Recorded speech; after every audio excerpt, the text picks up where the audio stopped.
convective. Hi, this is Emmanuel, and in today's video we'll be talking about convection heat transfer and its governing law, which is a Newton's law of cooling. Please subscribe to my channel in order to get a notification whenever I upload a video like this. So first of all, what is convection? This is the mode of heat transfer which takes place between a solid surface and an adjacent fluid that is in motion as long as the solid and fluid are at different temperatures, and it involves the combined effects of conduction and fluid motion. So convection is simply conduction plus fluid motion. So we have forms of convection processes. So we have three main types of convection processes, which is the forced convection, free or natural convection, and a mixed convection. A mixed convection is the combination of the forced and the free or natural convection. So what is a forced convection? This is when the bulk fluid is artificially induced, or say with a fan or pump. So bulk fluid is actually the fluid that is in motion. So fluid in motion is simply bulk fluid. So if this motion of the fluid is caused artificially by a fan or a pump, then it is a forced convection. But if the motion is caused by buoyancy forces generated because of density differences resulting from temperature difference, then it's a free or natural convection.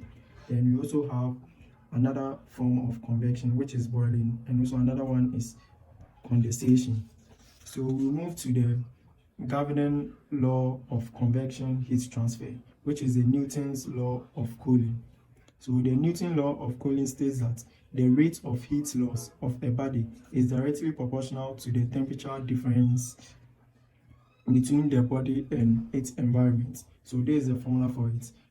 Q dot, which is the heat rate, is equated to HC, which is a convection heat transfer coefficient, multiplied by the AS, which is a cross-sectional area, multiplied by open bracket TS, which is the temperature of solid surface, minus T infinity, which is the temperature of the environment, in this case the temperature of the fluid.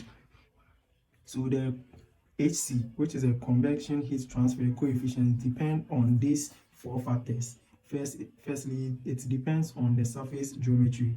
Secondly, it depends on the nature of the fluid motion. Thirdly, it depends on properties of the fluid. And lastly, it depends on the bulk fluid velocity. So another formula we have to know is the convection heat flux. So convection heat flux is simply heat rate caused by convection heat transfer divided by the surface area, which is equal to HC, which is a convective heat transfer coefficient, multiplied by the temperature difference. So typically, the energy that is being transferred is the sensible heat. So in convection heat transfer, mostly the energy that is transferred is the sensible heat, and the formula for a sensible heat is m dot multiplied by Cp multiplied by delta T. So the m dot is the mass flow rate, and the Cp is the specific heat capacity, and the delta T is the change in temperature. However, in boiling and condensation, you see, we saw that boiling and condensation were forms of convection heat transfer. So in these two cases, there is latent heat exchange due to phase change between the liquid and vapor state of the liquid. So this latent heat is equal to m dot multiplied by AFG, and m dot is the mass flow rate, and HFG is the enthalpy of vaporization. Thank you very much for watching my video. In the next video, we'll be talking about radiation and its governing principle, which is the Stefan Boltzmann's law.